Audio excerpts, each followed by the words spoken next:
The Living Heritage website has now gone live. So if you go to livingheritage.unesco.org.uk, there is a wealth of information on there, and I've been looking through it all today and pulled out some key points that I wanted to share here, because I realise not everyone has time to kind of trawl through everything. But this was brought to my attention at the Intangible Cultural Heritage Conference last month, and it hadn't gone live at that point, and we got an email through a few days ago to let us know that it had. So basically, for those of you who don't know or are still kind of finding out that this is an ongoing project, basically this is now a space that is a kind of reference point and a bit of a guide, with expressions of interest now open to be made for submissions in the following categories: oral expressions, performing arts, social practices, nature, land and spirituality, crafts, sport and games, culinary practices. So they have termed it living heritage, but intangible cultural heritage is the kind of UNESCO terminology, academic terminology. And yes, living heritage has been deemed to be a kind of bit more accessible way to frame it. But yeah, so you can make submissions to this as an individual practitioner or as a community, and there's kind of guidelines around that and what that actually means. I think it's an important time and an interesting time to have this kind of access, and I guess the space to be created for this conversation. One could make the case that the UK is kind of very behind in this regard, as far as engaging with this formal process. But that's not to say that there hasn't been work going on in intangible cultural heritage, living heritage, in behind the scenes and front facing. There are lots of organisations that are immersed in this work and doing this work. But yeah, I'm going to pull out a few paragraphs that I kind of just feel are important to highlight, and just to offer them in a kind of very neutral way, because this is very nuanced in terms of how this is going to land for people, depending on what their reference point is, what they've been exposed to, what they've had access to what extent they are engaging with tradition, ritual, ceremony. And I also want to acknowledge that the kind of time that we are in also it's quite a sensitive point to actually come to terms with elements of cultural practice that may have been damaged, may have been suppressed, may have gone underground in order to be protected or preserved, or may have actually kind of gone out of that day-to-day daily routine, for lots and lots of reasons. But I think it is important to acknowledge that this can be an invitation that stirs up lots of difficult emotional things, And at this time, to be working in this space is political, and that is just the way it is. So, with all that being said, I'm offering just some key areas to highlight as a bit of a summary and overview of what is in the website. But I would encourage you to have a look at the website, and I do think it is important that we take the opportunity to engage with this in a way that feels good to those of us who want to make a contribution. And yes, so a section on how will you ensure everything is included. They say, we do recognise that there may be reasons for communities of practice who are not willing to consent to their living heritage being included in the inventories, and so there may be living heritage that isn't included. However, in the same way, that inclusion in the inventories does not provide a particular status or seal of approval. Non-inclusion in the inventories does not devalue or invalidate an element of living heritage. So, lots to be interpreted between the lines there, but some context. Do I have to submit my living heritage to the inventories? They say engagement with the inventories is entirely voluntary. We recognise that historically some communities and groups have not willingly engaged in government processes and have viewed the actions of the government as not supporting or representing their interests. We also note that many folklore, traditions or customs have grown out of an anti-authority, protest-fueled stance. While we would like very much to welcome the involvement of as many diverse communities as possible, we accept that some communities will feel that this is not a process that they wish to engage with. That's a fair point, and I think definitely one that we need to be aware of. Does being in the inventories give the element of living heritage any status?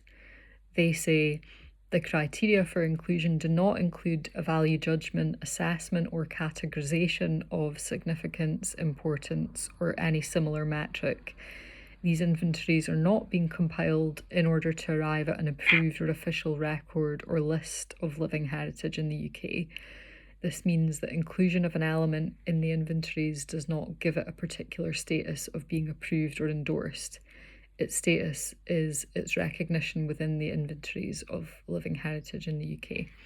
Again, I think at this early stage, scope and framing is kind of being presented in a way that is tentative.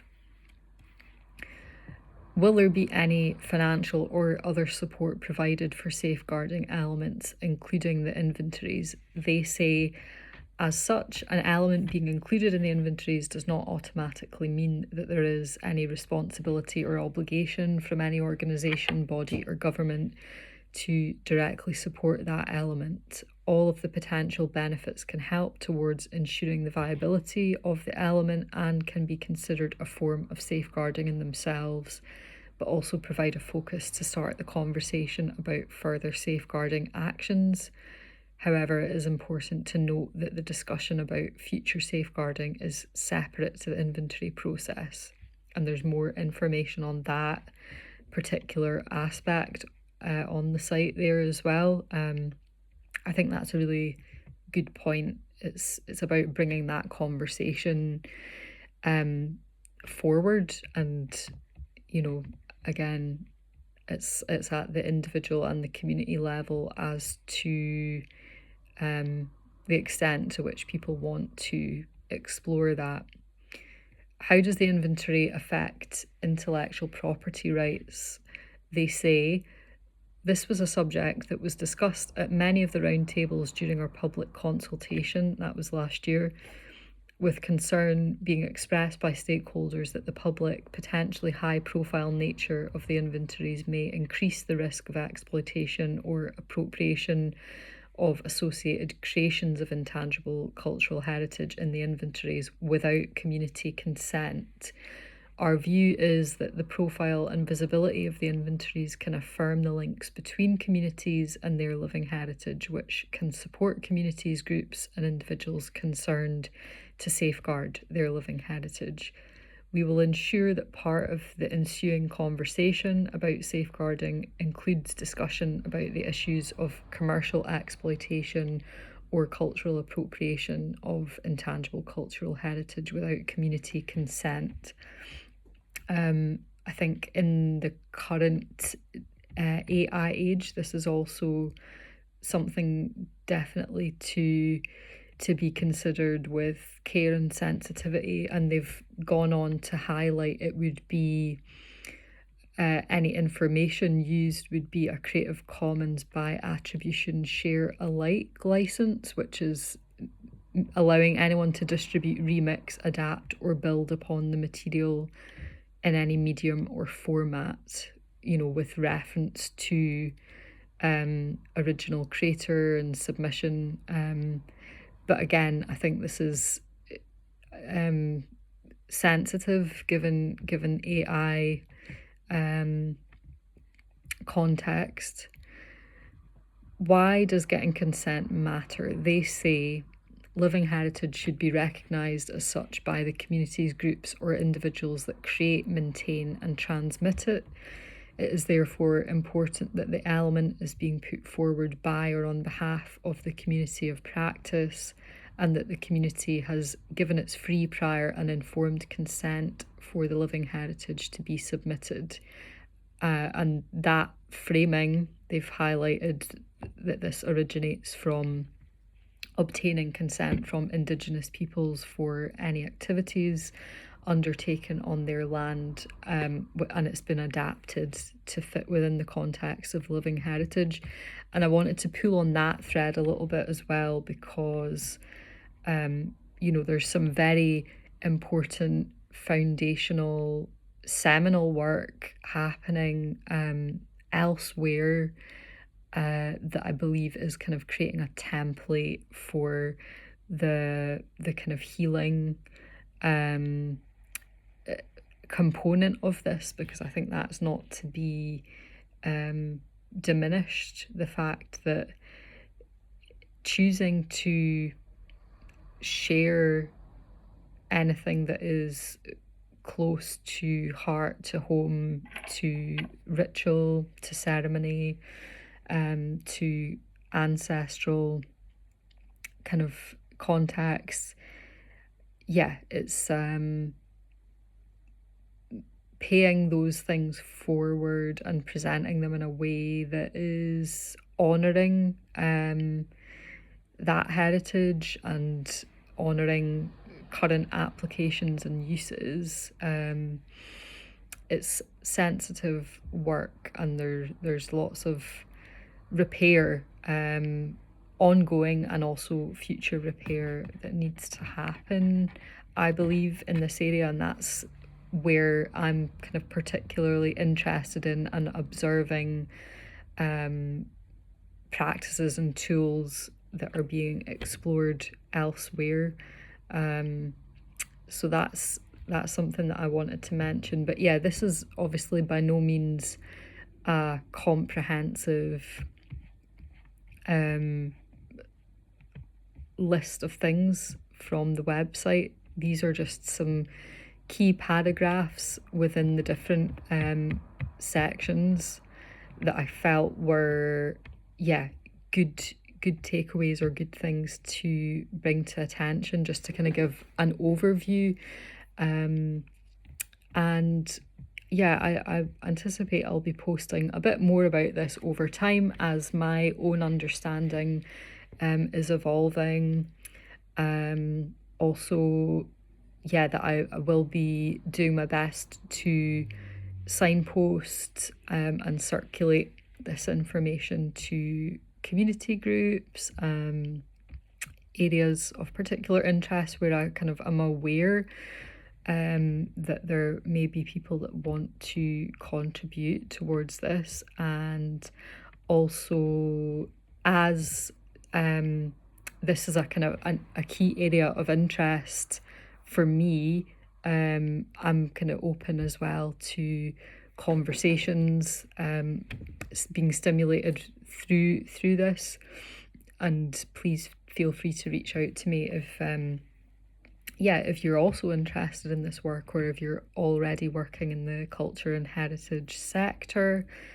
I think it's very early days, but there's lots of potential for collaboration and for new things to evolve as a result of people feeling curious and willing to explore, listing, documenting, remembering. That's a whole process in itself. So I'll send the link to the website and put that below this post. I hope that might have been helpful to some of you that have just not got the time to read through the whole website. And also, the other thing I noticed was that they are also looking for review panel members as well, and the deadline for that is the end of January, so that may be of interest to some of you as well. There's an expression of interest form on the website. I am not affiliated with any of these institutions or organisations. I am merely signposting. So this is for interest, and I am independent. That's just to be noted. Okay, folks, hope that's useful. Let me know if anything is sparked from that. We'd love to hear from you. Take care.